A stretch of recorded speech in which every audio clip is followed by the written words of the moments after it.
e já convidá-los a orar, pedindo que Deus esteja supervisionando esse momento de classe única em que nós queremos expor esse assunto, Calvino e a juventude, com o objetivo de esclarecer, encorajar, explicar e de alguma maneira contribuir para que nós sejamos gratos a Deus pela nossa tradição calvinista e também para entendê-la melhor. Nosso Deus, te damos graças pelo privilégio de tirarmos um tempo para nos dedicarmos ao estudo da história, da teologia, especialmente da Bíblia, e nós pedimos que tu estejas guiando esse momento e que teu bendito Espírito, que é o nosso mestre, nos ensine e que esteja abrindo o nosso coração, esclarecendo nossas dúvidas e nos guiando em tudo. Graças te damos pela nossa igreja, pelos pastores, mestres que o Senhor colocou aqui, também por aqueles que aqui vêm com desejo de aprender. Que em tudo, ó Deus, tu sejas glorificado, que teu nome seja conhecido e proclamado e teu reino avance. É o que nós pedimos em nome de Jesus. Amém. Muito bem. Na classe de hoje eu vou falar a respeito de João Calvino e a juventude. O assunto tem muitas ramificações e vocês perceberão à medida que nós formos em frente. Deixe-me só fazer uma ressalva. Quando eu falo de Calvino e especialmente do calvinismo aqui na igreja ou em qualquer outro lugar, eu não estou querendo defender um sistema teológico inventado por um homem francês lá da Europa do século XVI. Eu estou fazendo isso porque eu estou convencido de que as ideias dele e o conjunto de doutrinas que ele organizou, no geral, refletem aquele sistema de doutrinas que Deus revelou nas Escrituras. Eu sei que às vezes as pessoas dizem assim: nós não precisamos de teologia, nós não precisamos de conhecer o que é que outras pessoas escreveram a respeito da Bíblia, é só ir para a Bíblia e a gente lê e a gente aprende pela gente mesmo. Num certo sentido, isso não está errado. Qualquer pessoa lendo a Bíblia, ela poderá ter uma compreensão suficientemente clara para poder ser salva. Ela vai compreender os pontos principais da Bíblia. Só que o cristianismo é muito mais do que somente a relação individual, homem e Deus. O cristianismo, na verdade, é uma visão abrangente de mundo e trata de todas as áreas da vida, e não somente da questão do perdão e da reconciliação com Deus. Por isso é importante saber o que é que outras pessoas aprenderam com a Bíblia, como elas relacionaram o ensino da Bíblia com a sociedade, com o mundo de sua época. E de alguma maneira, mesmo que você nunca tenha tido qualquer contato com a teologia ou com o sistema doutrinário, toda vez que você abre a Bíblia e você lê, você está interpretando a Bíblia. E para interpretar a Bíblia, você precisa já ter alguns pressupostos. Você já acredita em alguma coisa antes, você já pensa de alguma maneira. Então ninguém lê a Bíblia sem óculos. Toda vez que você vai ler a Bíblia, você bota os óculos. Os óculos aqui é tudo aquilo que você acredita antes de ler a Bíblia. E os óculos vão, se os óculos forem amarelos, você vai ver a página amarela, né? Se eles forem cor-de-rosa, você vai ver a página cor-de-rosa. Então, os óculos influenciam a leitura que você faz. Então, é por isso que é bom nós compararmos a nossa leitura com a leitura de outras pessoas e aprendermos com o que elas, antes de nós, descobriram também a respeito da palavra de Deus. João Calvino foi uma daquelas pessoas que Deus levantou na história da igreja para ler a Bíblia, interpretar, entender e aplicar o seu conteúdo à realidade da sua época. E ele fez isso de uma maneira tão bem feita que até hoje, decorridos quase 500 anos, né, de João Calvino, ele continua influenciando o mundo. Não faz muito tempo, a revista Time, que é uma das revistas mais importantes do mundo, ela tem sede nos Estados Unidos, ela publicou um artigo escrito por um judeu, não foi nem um protestante, um judeu, em que ele lista as 10 maiores influências no mundo hoje. E sabe qual foi a terceira? o calvinismo. 500 anos depois de João Calvino, o calvinismo, as ideias que vieram de João Calvino continuam a ser uma das forças que mais transformam a sociedade, influenciam as pessoas, impactam grupos sociais inteiros. Por isso a importância de nós estarmos atentos para o que Calvino ensinou. Além do que, a Igreja Presbiteriana, na sua teologia, ela é calvinista. É claro, primeiramente ela é bíblica. Nós aceitamos somente a Bíblia como regra de fé e prática. Nós não tomamos as institutas da religião cristã, que é a obra de João Calvino, como nossa única regra de fé e prática. Eu mesmo discordo de Calvino em vários pontos, né? Que ousadia, né? Mas eu discordo dele em vários pontos. Nós não tomamos os escritos de João Calvino como sendo a regra infalível de fé e prática. Mas elas servem, os escritos de Calvino, servem como orientação para a doutrina da nossa igreja. Então a nossa igreja, teologicamente, ela é calvinista. Ela segue, no geral, o pensamento de João Calvino a respeito de salvação, perdição, igreja, sacramentos, organização, disciplina, enfim, quem é Deus, quem é Jesus. Então nós seguimos basicamente o que João Calvino entendeu que na Bíblia é de fato a verdade. Então eu queria só ressaltar hoje esse assunto aí, a relação entre o pensamento de João Calvino e os jovens. Como é que Calvino viu os jovens, né? Como é que ele olhava para a juventude? E de que maneira o calvinismo hoje pode de alguma maneira ser útil para os jovens? Será que uma ideia de 500 anos ela pode ser útil para os jovens de hoje, né? Há uma diferença tão grande entre a Europa medieval do século XVI e o Brasil ocidental, pós-moderno do século XXI.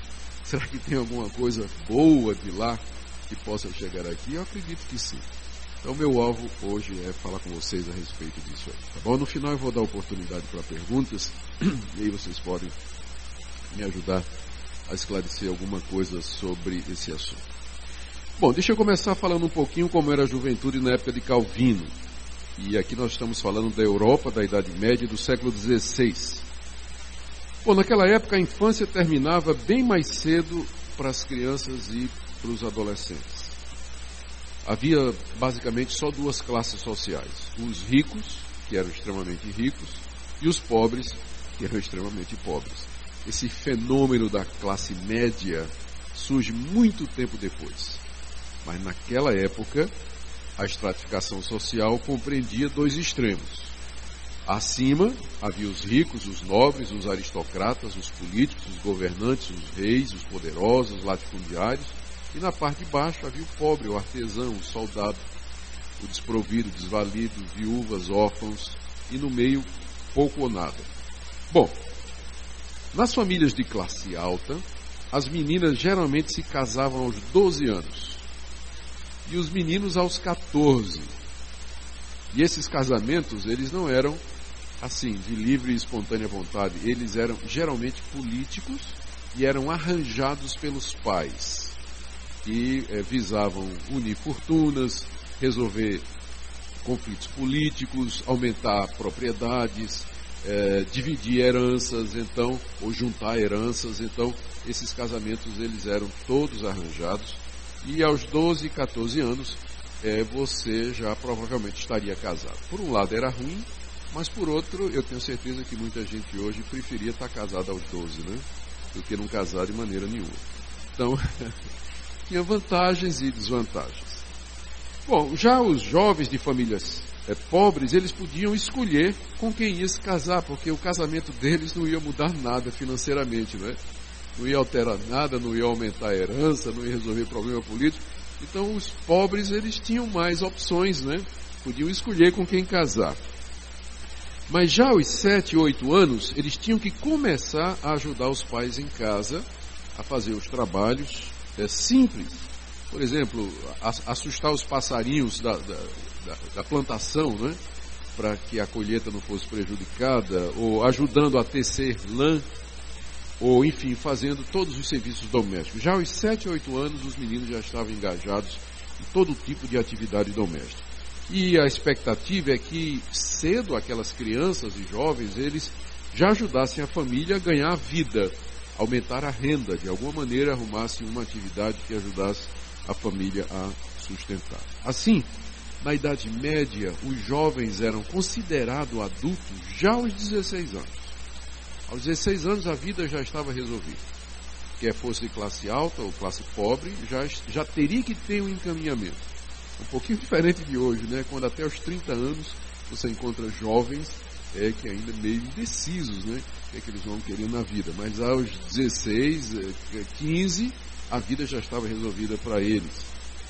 Por quê? Porque eles tinham menos opções sociais comparado com os adolescentes modernos. As opções eram pouquíssimas, né? E geralmente a profissão deles seria determinada pela profissão do pai, né? Então, se o pai era carpinteiro, o que é que você vai ser quando crescer, meu filho? Carpinteiro. Não tinha muita alternativa, não. Bom, a menos que eles, de repente, seguissem um chamado religioso, se sentissem chamados para entrar nas ordens católicas, para se tornar padre ou qualquer outra coisa, eles tinham que enfrentar um casamento arranjado e viver sem aquilo que a gente chama hoje de liberdade ou privacidade pessoal. Os meninos de família rica se tornavam, a sequência era essa, eles se tornavam pajens aos 8, 10 anos para cuidar de senhores e senhoras mais velhos, né, por um tempo. Depois eles aprendiam a lutar, aos 14 anos se tornavam moço de um escudeiro, depois se tornava escudeiro de um cavaleiro, e aí podia se tornar cavaleiro aos 21 anos. Isso aqui era para nobreza, né? As meninas, elas aprendiam desde cedo as habilidades necessárias para se tornar donas de casa. Não tinha opção para as meninas. Ou era ser dona de casa ou ser dona de casa. Era opção na Idade Média. Não tinha pouca outra opção. A outra opção a ser dona de casa era entrar num convento, né? Ir para um convento e se tornar freira. Então, a coisa era apertada, né? Bom, então era assim, mais ou menos, a juventude na época de Calvino. Deixa eu dizer mais alguma coisa aqui. No início do século XVI, na época de Calvino, muitos meninos iam para as escolas dos mosteiros. A educação era feita, em grande parte, nas igrejas católicas, nos mosteiros, nas abadias. Os padres e monges, eles criaram escolas para educar os jovens. Só que era muito caro e somente os filhos de famílias ricas podiam ir aprender alguma coisa. E geralmente os homens ricos, eles deixavam no seu testamento dinheiro para pagar aos padres a educação dos filhos e a rezar pela sua alma. Então, as crianças naquela época, elas aprendiam a ler e a escrever numa coisa chamada cartilha, que não era um livro no sentido moderno, era uma placa de madeira com uma alça, né, que levava assim para a escola, e que tinha uma folha de papel pregada onde tinha o alfabeto e o Pai Nosso, que era a primeira coisa que a criança aprendia a soletrar, a escrever e a ler. Então, lá ia ela, né, com aquele trem, né, aquela tábua pendurada assim, com o Pai Nosso escrito lá para a escola todo dia, para aprender com os padres as primeiras letras, número, a coisa básica, matemática, um pouquinho de geografia, pouco de história, aprender a ler, escrever, gramática, latim, quando eles eram um pouquinho mais privilegiados. A disciplina nessas escolas era brutal. O professor tinha uma vara, eu até anotei aqui, de uma planta chamada bétula. Parece que tinha a haste muito dura e flexível, né? E que tinha e os ramos, e o professor, quando pegava aquela varinha de bétula, não descascava ela para deixar lisinha, né? Deixava para onde saíam os ramos, aqueles pitocos, né? E aquilo ele batia nas nádegas nuas dos meninos, né? Então, arreia as calças, menino, tome bétula no traseiro, né?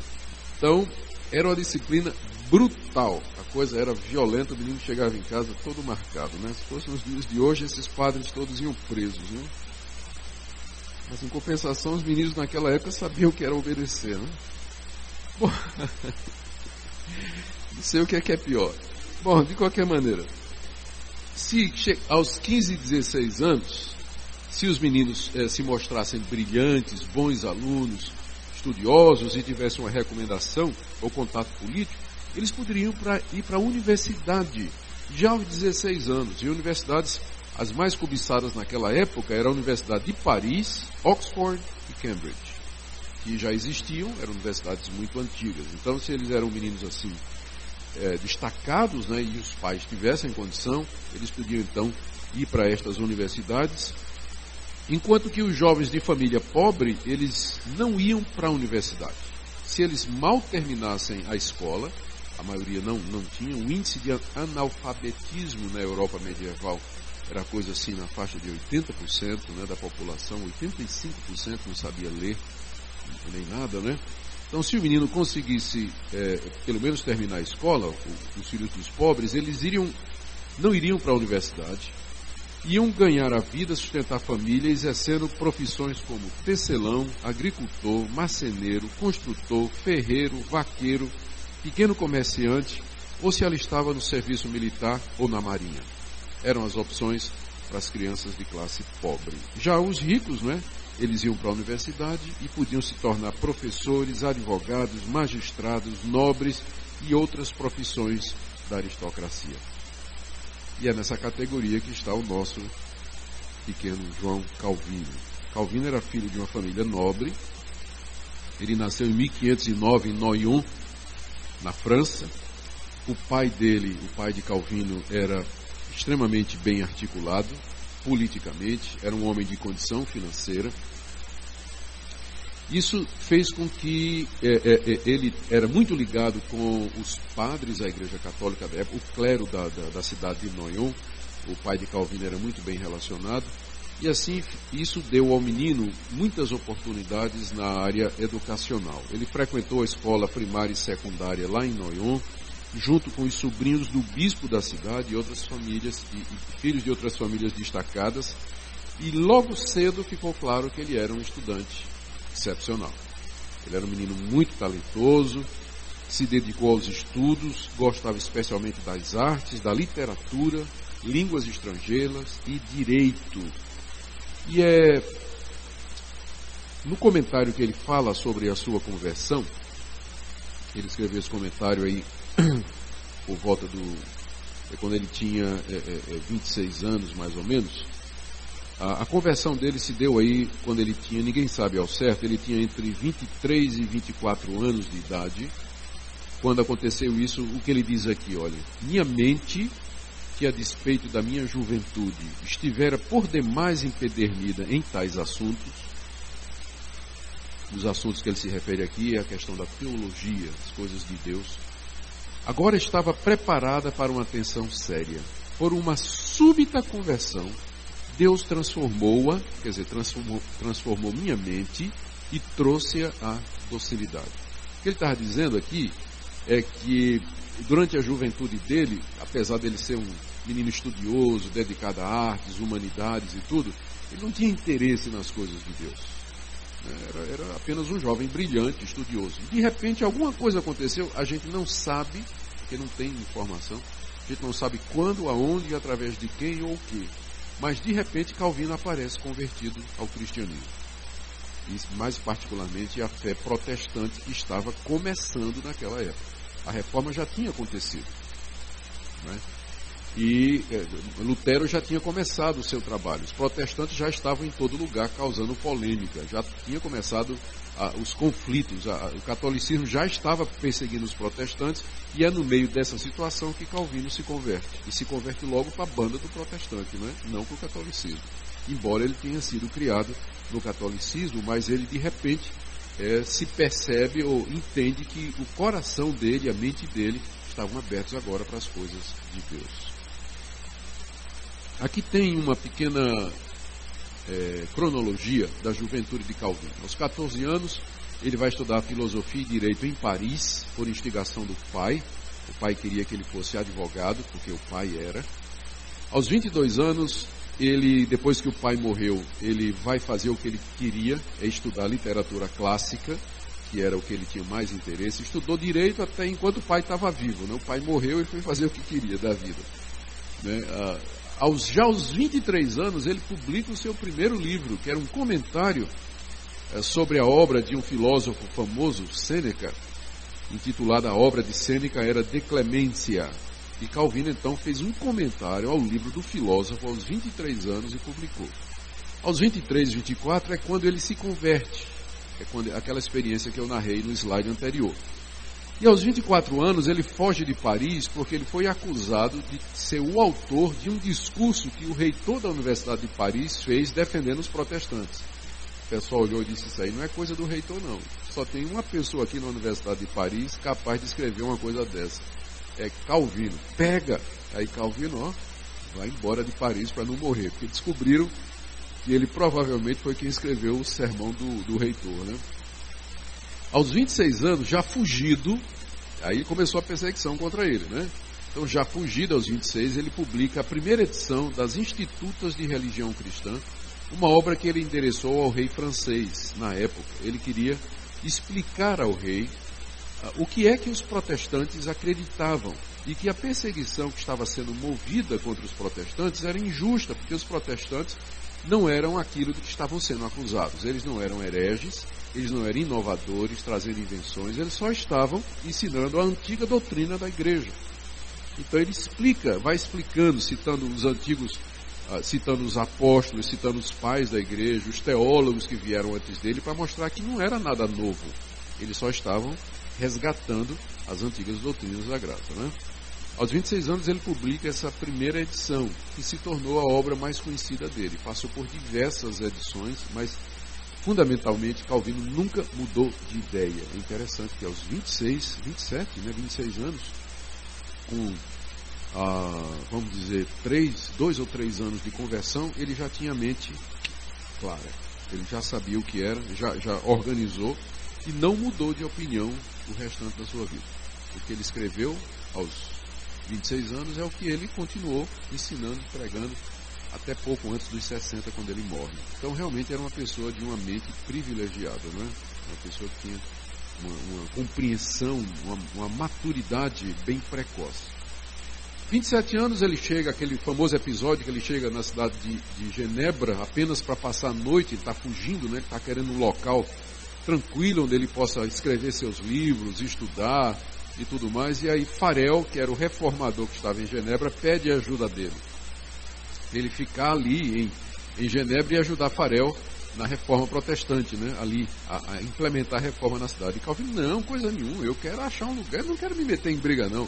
Eu quero achar um lugar tranquilo, onde eu possa me refugiar, estudar e escrever meus livros. Aí Farel bota a mão em cima dele e amaldiçoa. Diz, se você não ficar, Deus vai lhe amaldiçoar. Que a mão de Deus caia sobre você, né? Chamou todas as 10 pragas do Egito em cima de Calvino. Calvino disse que ele tremeu, né? Ficou com medo e resolveu ficar em Genebra. E depois de um período meio conturbado, Calvino se estabelece em Genebra. Ele, aos 29 anos, casa com Idelete de Buri, uma ex-freira, se não me engano, não, uma viúva, aliás, desculpa, a ex-freira é Lutero. Idelete de Buri era uma viúva, e eles tiveram um único filho que morreu, nasce morto, e isso foi muita tristeza para Calvino, e depois eles nunca tiveram filhos que sobreviveram, né? E Idelete morre 9 anos depois do casamento. Então, Calvino, de fato, nessa área, ele foi uma vida de muito sofrimento. Bom, isso aqui é um pouquinho da juventude, né? Desse jovem excepcional que Deus levantou para abençoar a vida da igreja até o dia de hoje. Calvino escreveu muita coisa e ficou difícil escolher citações de Calvino sobre a juventude. Ele trata aqui e acolá do assunto dos jovens porque ele não dedicou um capítulo das suas institutas à juventude, não escreveu um livro específico para a juventude. Ele não entendia a juventude como uma parte especial e diferente da igreja, como às vezes a gente faz, não é? A gente tem classe de jovens, a gente tem a mocidade e tudo. Para Calvino, igreja era igreja, não importa a idade. Então ele não tinha alguma coisa específica para jovens, embora ele tenha dedicado uma atenção peculiar a esse assunto. Eu tenho aqui algumas citações dele tiradas dos seus livros. Por exemplo, nas Institutas, no capítulo 2, na seção 46, ele diz que os jovens reverenciem a idade senil, como o Senhor quis que essa idade seja digna de honra. Também que os idosos, com sua prudência e pela experiência que os excelem, assistam à insuficiência da juventude, não apoquentando-os, os jovens, com recriminações ásperas e estridentes. Pelo contrário, moderem a severidade pela afabilidade e brandura. Compreensão boa aqui da natureza dos jovens, não é? Pedindo que os idosos, quando corrigirem e repreender os jovens, façam isso de maneira branda, sem dar bronca áspera e sem gritar com os jovens. Aqui uma citação do comentário dele da primeira carta de Timóteo. Timóteo era ainda jovem, embora mantivesse uma eminente posição entre os muitos pastores. E assim vemos que debalde, é inútil, estimar o valor de uma pessoa segundo o número de seus anos. Então Calvino sabia bem que só o fato de uma pessoa ser jovem não quer dizer que ela é inconsistente, incoerente, tola, porque ele mesmo foi um cara bem precoce, não é? Então ele cita aqui o caso de Timóteo para dizer que a gente não deve avaliar uma pessoa somente pelo número de anos que essa pessoa tem. Outra citação aqui na exposição dele da segunda carta a Timóteo, quando ele está explicando aqui aquela passagem em que Paulo diz assim, que o jovem deve, quando Paulo diz a Timóteo que ele deve ter cuidado com as paixões da mocidade. Aí Calvino explica, Paulo fala daqueles sentimentos, impulsos, impetuosos, aos quais o excessivo entusiasmo juvenil faz os jovens se inclinarem. Os jovens, em meios às controvérsias, se irritam muito mais depressa do que os de mais idade. Meu pai, que não era calvinista, ele dizia que até os 30 todo mundo é incendiário, dos 30 em diante vira bombeiro. Então Calvino está certo aqui, né? Os jovens se irritam muito mais depressa do que os de mais idade. Se iram mais facilmente, cometem mais equívocos por falta de experiência e se precipitam com mais ousadia e temeridade. Daí ter Paulo boas razões para aconselhar um jovem a precaver-se contra os erros próprios de sua idade, os quais, de outra forma, poderiam facilmente envolvê-lo em disputas inúteis. Quando a gente procura organizar o que é que Calvino falou a respeito da juventude nos seus escritos, a gente chega a um resumo. Aqui só curiosidade, esse era um desenho feito por um jovem estudante de Calvino pregando na Catedral de São Pedro. Calvino estava pregando, o jovem estava lá ouvindo o sermão, e enquanto estava ouvindo o sermão, o que é que ele estava fazendo? No Twitter, no Facebook. Naquela época, como não tinha, o que é que eles faziam? Desenhavam, Então, o jovem fez a caricatura de Calvino pregando, mostrando que essa ideia de que durante o sermão o jovem fica fazendo outras coisas é muito antiga, Mas, de qualquer maneira, esse jovem é em cima desse desenho da época que muitas gravuras e reproduções de quem era João Calvino são feitas hoje. Esse desenho está na Livraria Pública de Genebra, e foi feito lá por esse... O jovem era bem desenhista. Ou Calvino era muito feio, ou o cara era um desenhista horroroso, Mas está aí, João Calvino pregando. Bom, eu acho que eu pulei aqui.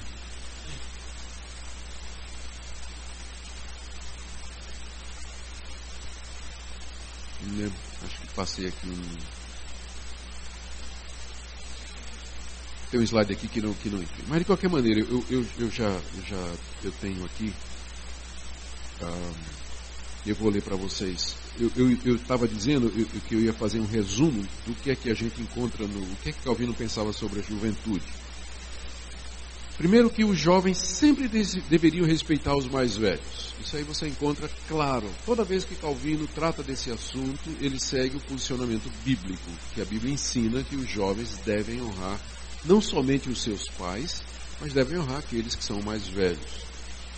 Outra coisa que a gente nota nos escritos de Calvino é que ele sabe que a juventude é uma época marcada pela insuficiência, para usar o próprio nome dele. Então, insuficiência denotando falta de experiência, de vivência, de maturidade, de equilíbrio. Por isso, em terceiro lugar, os jovens têm uma tendência maior a errar por essa insuficiência, pela falta de experiência. Por isso, todavia, isso não significa que nós deveríamos desprezar o jovem porque ele é jovem. Mas cabe aos mais velhos ajudá-los e instruí-los sem severidade e sem recriminações ásperas, mas com brandura, com experiência. Assim, os idosos devem procurar orientar os mais novos. Aqui tem uma figura, um quadro da Itália do século XV, dos pais levando os filhos para ver um professor de gramática numa escola da Idade Média. Esse quadro, esse slide não está na ordem aqui, devia estar mais no começo, né, quando eu estava descrevendo como era a juventude, mas é interessante, né, que aqui é uma família rica, está levando o filho para conhecer um professor de gramática, né, e para ver se o professor resolve aceitar o filho como aluno e assim por diante. Então era nesse ambiente aí. O quadro está aí mais para vocês terem uma ideia do ambiente, de como era, né, as cidades naquela época, enfim, era aí que Calvino vivia. Falar um pouquinho dos esforços de Calvino com relação à educação. É aqui que aparece mais a preocupação dele pelos jovens. Quando Calvino tinha 27 anos, isso foi em 1536, ele já estava em Genebra auxiliando Farel, aquele reformador que o trouxe para lá. Ele apresentou um plano ao Conselho Municipal da cidade de uma escola para crianças pobres gratuita. Essa seria e se tornou a primeira escola primária gratuita de toda a Europa, iniciativa de João Calvino aos 27 anos. E nessa escola tinha mais uma coisa: as meninas eram incluídas junto com os meninos. Estão lembrados que as meninas não tinham muita opção? Então Calvino, né, visão. Primeiro, ensino gratuito para os pobres, porque Calvino entendeu que a reforma protestante ela não poderia avançar se o povo não se educasse. Porque o princípio porque o calvinismo, né, quer dizer, o protestantismo, que é a fé bíblica, ela não é uma religião muito voltada para imagens, sentimentos, emoções e rituais. O culto bíblico é simples e ele gira em torno de quê? De você ler a Bíblia, ouvir a voz de Deus e escutar uma pregação, entender aquela pregação e cantar a Deus hinos escritos. Ou seja, uma pessoa que não for relativamente educada, que não souber ler, né, não tiver um senso de lógica, um pouquinho de história, um pouquinho de conhecimento, ela não é que ela não vai ser salva, né? Mas ela não vai acompanhar muito um culto protestante. Em compensação, o culto católico não exigia nada disso, porque era o quê? Imagens, visual, rituais, o povo não participava, a missa era em latim, o povo não falava latim. Então, entende? Na hora que muda para o protestantismo, você tem que se educar.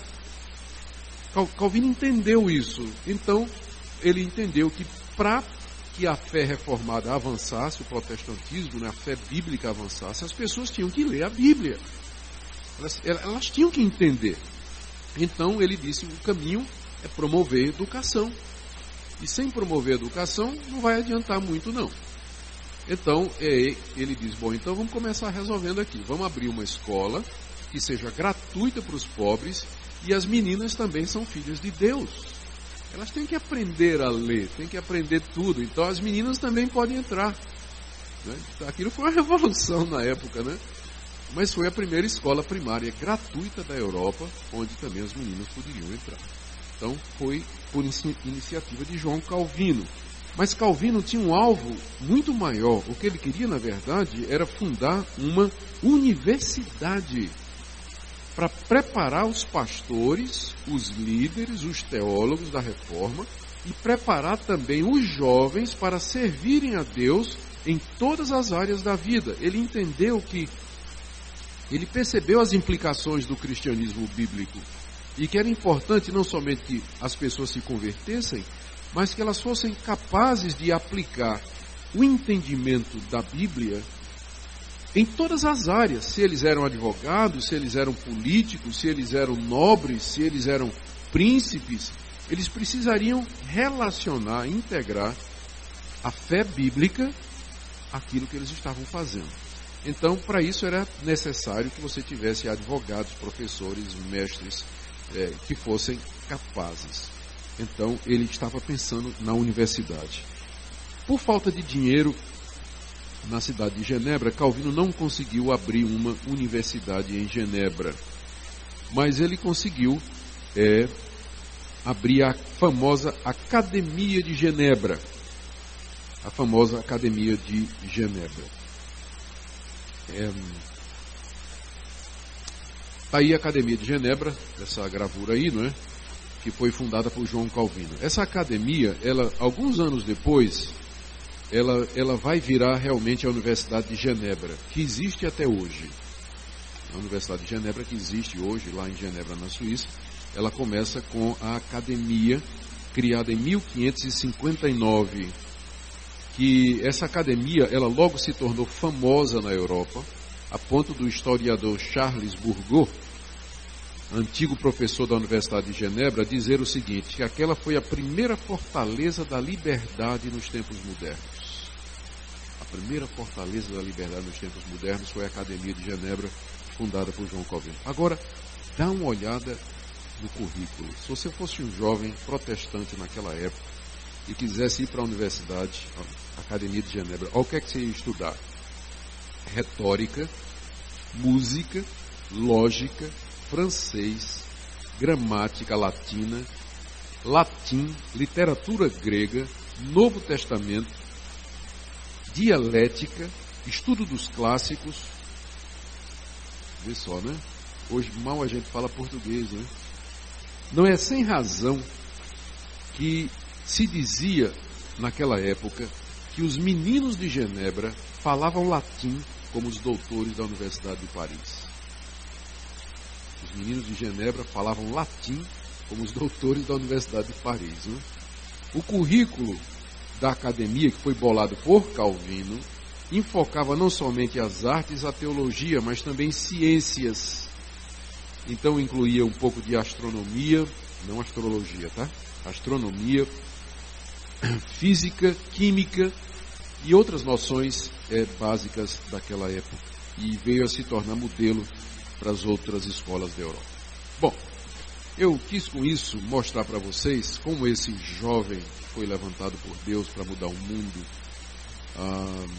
ele de fato fez a diferença e como ele entendeu a necessidade de dar aos jovens uma condição de se preparar para enfrentar o mundo, mudar a realidade e levar o reino de Deus avante. Os calvinistas, a segunda geração, depois que Calvino morreu, né, os seguidores de Calvino, não foram poucos, né? Na Europa, boa parte da Europa se tornou calvinista. Então, eles continuaram a visão de João Calvino, que nada mais é do que a visão bíblica, né, aplicada à realidade da época. E aí vieram a segunda geração de calvinistas, são chamados de os puritanos. Geralmente se descreve os puritanos como sendo pessoas vestidas de preto, com chapéu pontudo, queimando bruxa, né, em tudo quanto é do lugar que eles podem fazer isso, gente austera e tudo mais. Essa, de fato, é uma visão distorcida dos puritanos, que eram calvinistas, e que foi merecida somente no final do puritanismo, no período da Rainha Elizabeth. Mas os jovens puritanos, a segunda geração de calvinista, a primeira de puritanos, era bem diferente do que se fala hoje. Eu vou ler para vocês aqui uma citação do famoso escritor C.S. Lewis. Ele comentando sobre os puritanos na época, logo depois de João Calvino, ele diz o seguinte: devemos imaginar aqueles puritanos como o extremo oposto daqueles que se dizem puritanos hoje. Eles eram jovens, intensamente fortes, intelectuais, progressistas, muito atuais. Eles não eram avessos a bebidas com álcool. Mesmo a cerveja, a aversão deles era com os bispos católicos. Os puritanos fumavam, na época eles não sabiam dos efeitos danosos do fumo. Bebiam com moderação, caçavam, se o Ibama soubesse, hein? Praticavam esportes, usavam roupas coloridas, faziam amor com suas esposas, tudo isso para a glória de Deus. Os puritanos eram jovens, vorazes, intelectuais progressistas, muito elegantes e atualizados. E não havia animosidade entre os puritanos e humanistas. Eles eram frequentemente as mesmas pessoas e quase sempre o mesmo tipo de pessoa. Criando aí a questão do álcool e do fumo, que eram questões da época, mas você percebe aqui que esses jovens calvinistas, foram chamados de puritanos, eles eram pessoas que queriam viver intensamente a fé cristã na sua época. Eles queriam conhecer, queriam avançar o conhecimento, queriam progredir, queriam levar a reforma e o conhecimento até onde eles podiam. E eles não tinham problema em desfrutar das coisas boas da vida. Então, eu trouxe essa citação, que é um pouco chocante, porque às vezes quando se fala em puritano, a imagem é aquela que passa na televisão, de um pessoal vestido de preto, com aquele chapéu preto pontudo, né? Matando e queimando bruxo em tudo quanto é de lugar. Isso é uma visão dos puritanos no final da época de Elizabeth e de alguns puritanos americanos, quando o puritanismo foi para os Estados Unidos da América, e lá ele alcançou em alguns lugares essa perspectiva sombria. Mas não era isso o que o movimento puritano no início se propunha. Ou seja, não era um movimento isolacionista, não é como se os calvinistas fossem isolados, mas ao contrário, eles queriam tomar o mundo e a sociedade para Deus. Eu vou terminar aqui com essa aplicação. Então, o que é que nós podemos aprender com Calvino e o calvinismo sobre o tratamento dos jovens? Primeiro, não tratá-los como uma classe à parte, criando uma igreja dentro da igreja. Eu acho que isso é um erro. Quando a gente tem que prestar atenção à juventude, porque ela tem peculiaridades. Mas a gente não pode criar uma igreja dentro da igreja. A mocidade não é uma igreja. Ela faz parte da igreja, ela é uma faixa etária. Então a gente precisa ter cuidado para não tornar a juventude em sacramento.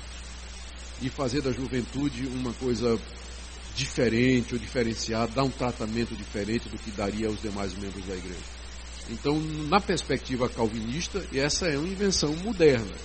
Então, é claro, a gente tem que ser sensível à mocidade e tudo, mas às vezes eu acho que a gente faz uma distinção muito grande, como se o jovem fosse uma categoria à parte, que tem que ter um culto para ele, no estilo dele, programação dedicada para ele, como se ele não fosse uma pessoa normal, junto com outras pessoas de outra faixa etária, participando das atividades normais da vida. Então, o calvinismo nos ensina isso, a ter cuidado. Segundo, a importância de investir no treinamento e educação deles. Isso é uma coisa que eu acho que as igrejas evangélicas reformadas do Brasil ficaram um pouco para trás. O investimento na educação dos nossos jovens. Com frequência a gente entrega os nossos jovens para serem educados pelo mundo. Ir para escolas seculares, aprender a visão secularizada, existencialista, naturalista do mundo, e a gente não dá contrapartida. Eu não faço questão, eu não acho errado você mandar seu filho para a escola pública. Às vezes você não tem nem opção por causa da questão financeira. Mas é que a gente deveria ter, então, a contrapartida na igreja. Né? Deveria, por outro lado, ter a igreja dar condições de dizer, olha, isso que você aprende na escola está errado por isso, por isso. Olha a alternativa aqui, olha o outro lado aqui, que outros cientistas e outros historiadores estão dizendo.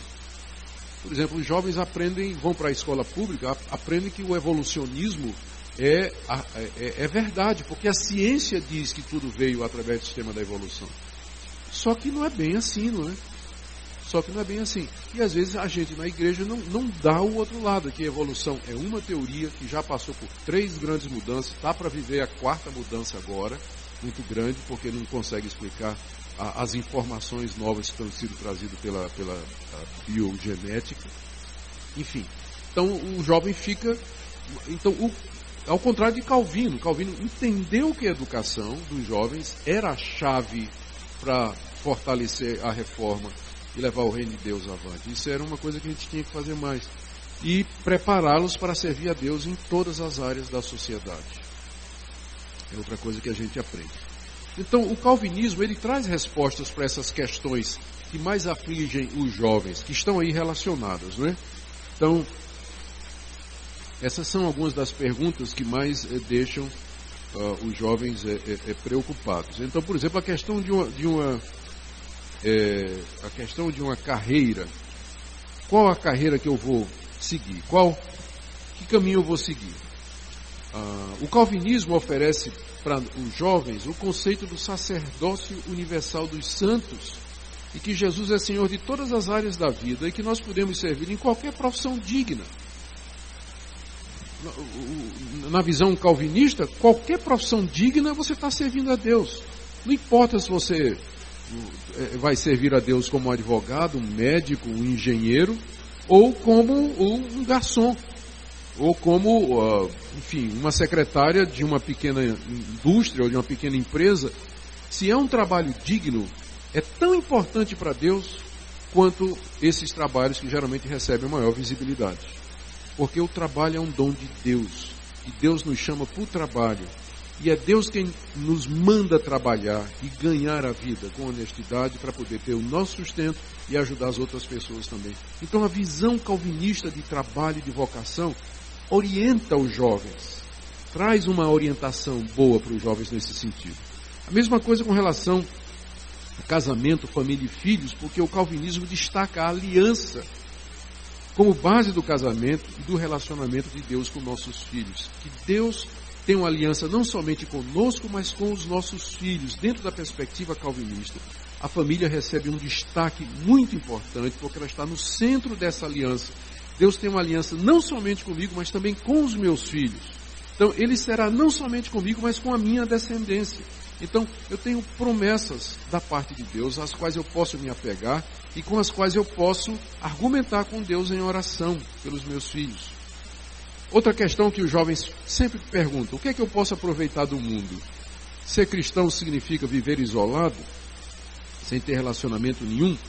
O calvinismo ensina o conceito de graça comum, ou seja, que o mundo, embora perdido, embora no maligno, ele não está totalmente desprovido dos favores e das bênçãos de Deus. Há coisas boas que podem ser aproveitadas. Há descobertas, artes, a música, atividades, criatividade, mesmo da parte de pessoas que não são crentes, e nós podemos aprender com elas. Não porque elas são boas, elas são pecadoras, mas porque ainda existe a imagem de Deus no mundo e porque a graça de Deus ainda abençoa esse mundo perdido, porque Deus é bom. Então nós podemos aprender até com quem não é crente. Então o calvinismo, ele não é uma seita que isola os seus membros do mundo, como muitas religiões fazem, né? O mundo é ruim, não presta, você não tem nada a ver. Não, o calvinismo diz: você tem que entender o mundo, compreender o mundo e tirar do mundo aquilo que é bom, aquilo que não é contrário aos princípios bíblicos. Então o cristão, o jovem cristão, ele não se sente um ET por ser crente, mas ele entende que ele pode participar da vida moderna, ele pode usar tecnologia, ele pode ir para determinados lugares, ele pode participar com seus colegas de um monte de coisas que são lícitas, em vez de ir para uma seita que separa os crentes do mundo. E perguntas que o jovem faz, por exemplo: o mundo faz sentido, né? Onde é que tudo isso vai levar?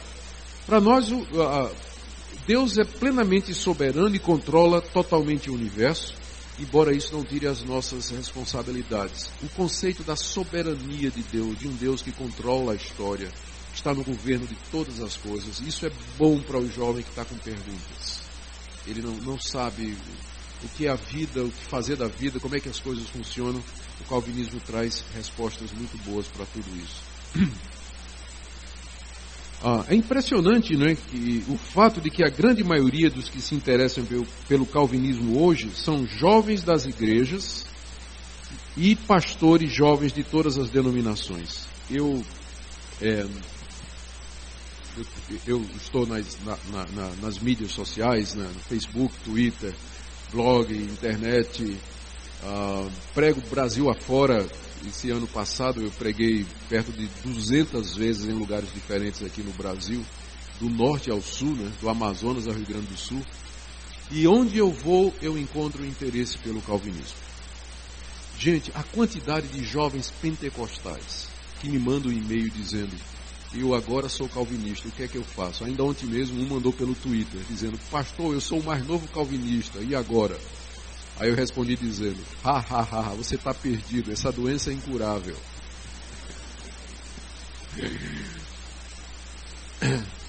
Então, a quantidade de jovens que estão se interessando pelo calvinismo é muito grande, você não acredita.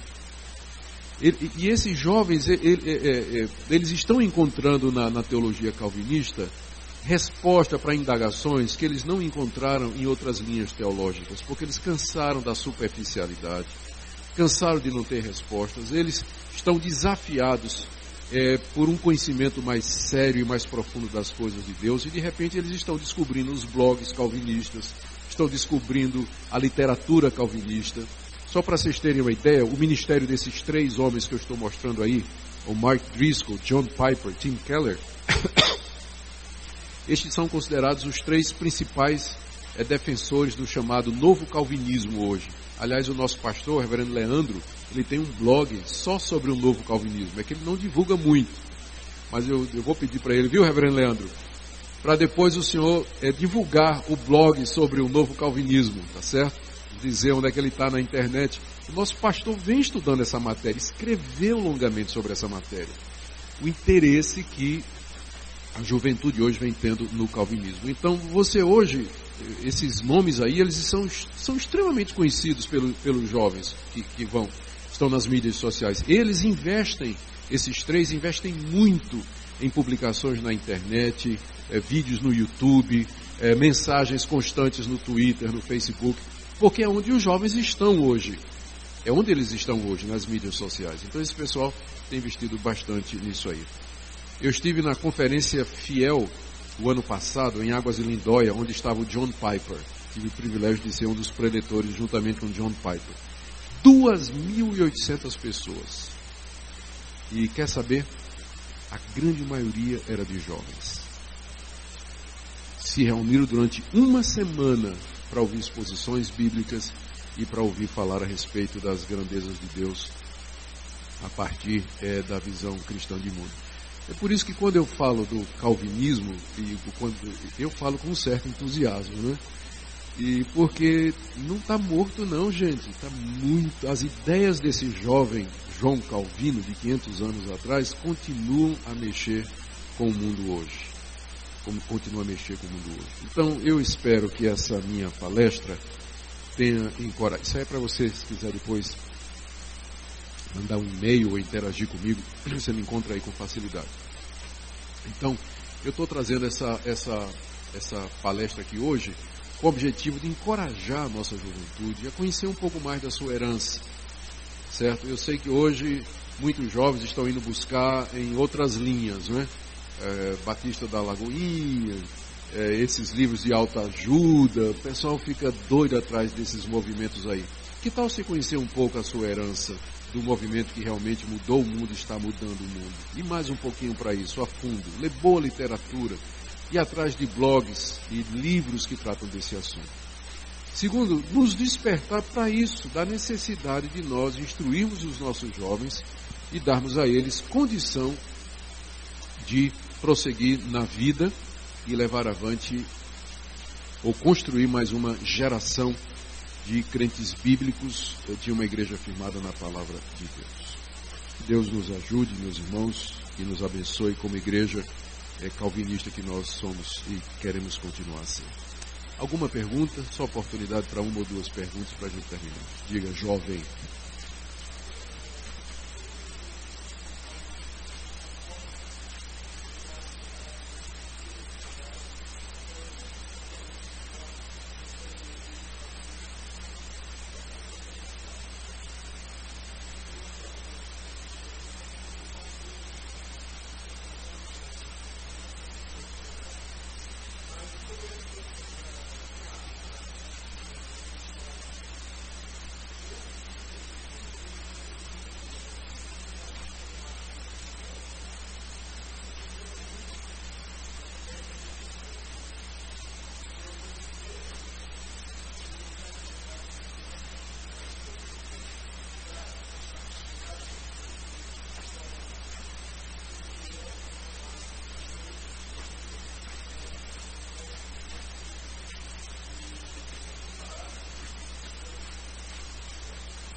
sobre igreja, sobre a vida cristã, falando agora um pouco do calvinismo, o senhor acha que as igrejas, acho que a igreja tem algum papel nisso, na restauração desses jovens, ou nessa... Porque eu, como jovem calvinista, eu acredito que eu posso viver a vida com Cristo plenamente hoje, e me afastar plenamente dessas coisas. Tanto que em 3 anos de faculdade eu posso dizer que eu nunca fui em nenhuma festa da faculdade. Mas eu vejo uma falha também, e vejo mau testemunho também de muitos jovens dentro das universidades, colando, enfim. O que o senhor acha? O que é o calvinismo? O que a igreja pode fazer para mudar essa situação? O que a igreja pode fazer é instruir, né? Instruir a juventude, a mostrar os princípios bíblicos, ajudar os pais a fazer isso em casa também. Toda vez que a gente usa a liberdade como uma licença para fazer o que é errado, a gente extrapolou, né? Mas aqui é que está o grande desafio. Aqui que está o grande desafio. Como é que nós podemos viver no mundo, fazer parte dele e não ser do mundo ao mesmo tempo? Porque a oração de Jesus por nós foi: eu não peço que os tires do mundo, mas que os livres do mal. Então Jesus não orou para que nós fôssemos tirados do mundo, mas que a gente estivesse no mundo e fosse sal e luz. Então, para a gente ser sal e luz, significa que a gente tem que ter contato com os descrentes. A gente tem que participar com eles de algumas coisas. É claro que há coisas que eu não vou participar com o descrente. Eu não vou para uma balada, né? Nem gostaria que os meus filhos fossem para uma balada, e nem que os jovens da igreja fossem para uma balada. O que é que eles vão fazer numa balada? Né? O ambiente ali não é propício para absolutamente nada cristão, não é? Então eu não iria. Sexo antes do casamento, é óbvio que é antibíblico, está errado, não é isso que o calvinismo ensina, não é?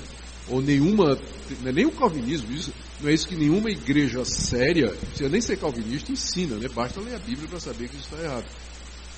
Então a grande dificuldade é você achar o caminho bíblico, evitando o extremo, primeiro, da gente se isolar completamente do mundo, e a gente perde a eficácia, né? A gente não tem como influenciar o mundo, e por outro lado, se tornar igual ao mundo, e perder também a eficácia, né? Então, achar esse equilíbrio bíblico é que é o desafio. Então, você vai encontrar jovens calvinistas que estão abusando da liberdade. Vai encontrar outros que, por outro lado, a gente chama de neopuritanos, né? Que são também o outro extremo. E a gente quer, de fato, o equilíbrio bíblico. E o caminho para isso é instrução, orientação, né? Mas você está correto com a sua preocupação. Presbítero Samuel.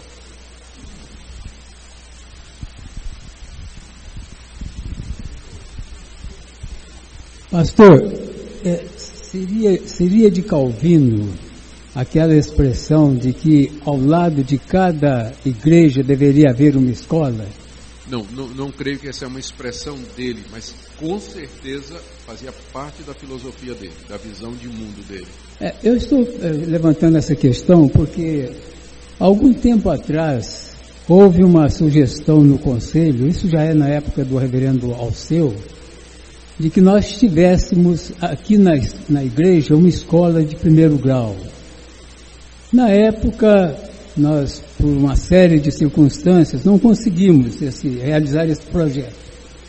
O senhor acha que já estaria na época de nós reativarmos essa ideia na nossa igreja? Olha, a ideia, a visão calvinista é que a igreja proporcione condições para que os seus jovens tenham uma boa educação. Se o melhor caminho para esse for abrir uma escola, a própria igreja, o assunto precisa ser estudado. Se existem outras alternativas, vamos supor que já existe uma boa escola já de uma outra igreja. Então, está resolvido o problema, né? Vamos, de alguma maneira, ajudar as nossas famílias que não têm condição a, de repente, mandar os seus filhos para uma boa escola e coisa dessa natureza. Então, a ideia de Calvino não era que cada igreja local tinha que ter ao lado uma escola construída, mas a visão de que a igreja investisse na educação dos seus jovens. Se para isso a gente tem que abrir uma escola, façamos isso. Se a escola já existe, não precisa duplicar esforços, é só encontrar um meio para dar condição para os nossos jovens frequentarem boas escolas. Isso resolveria o problema da mesma maneira, tá bom? Tom, e a última pergunta. Tem, professor Tom, só jovens estão falando. Esse aspecto que o senhor abordou de uma igreja dentro da outra, eu tenho observado que em muitas igrejas há, na realidade, uma igreja para a mocidade e outra igreja para os mais velhos. E tem causado problema isso, porque os jovens querem mandar na igreja. O senhor vê isso nos conjuntos? Não, na nossa igreja eu não vejo não, até porque o nosso pastor é bem jovem, né? O senhor percebe isso, por exemplo, nos conjuntos musicais? Onde só se canta coisa nova, às vezes sem sentido. É um exemplo. E não usam os hinos nossos antigos. É um exemplo do que eu estou. É um exemplo do que eu estou dizendo, e a gente já resolveu isso aqui na igreja, né? É o chamado famoso momento de louvor, em que de repente parece que você tem que ter um momento dentro do culto dedicado aos jovens, para cantar no ritmo deles, as músicas deles, mesmo que não tenha às vezes conteúdo teológico e o ritmo seja uma droga. A música seja uma droga. Então, graças a Deus, a nossa igreja já resolveu isso, né? Nós não temos mais esse chamado momento de louvor. Então, nós estamos procurando fazer um culto que seja homogêneo, né? Que atinja a igreja como um todo, porque é o correto. Porque se você tem um grupo, um momento de louvor para atender os jovens, então vamos fazer um momento da nostalgia no culto para atender os idosos, né?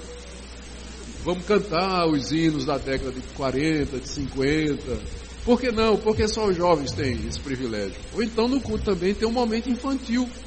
Vamos cantar Sou uma florzinha de Jesus com a criançada na frente, todo culto, né? Por que só jovem? Então, de fato, isso não é muito correto. E o culto, ele é culto para a igreja. A igreja toda, ela tem que participar do culto, se envolver. Então, acho que a nossa igreja está no caminho, à medida que ela foi terminando com essa questão de um A gente percebe que a direção da igreja é que tem que tomar pulso para agir, né? E eu acho que nós estamos no caminho correto. Irmãos, muito obrigado. Deus abençoe vocês. Tenham todos um bom domingo até a noite, se Deus quiser.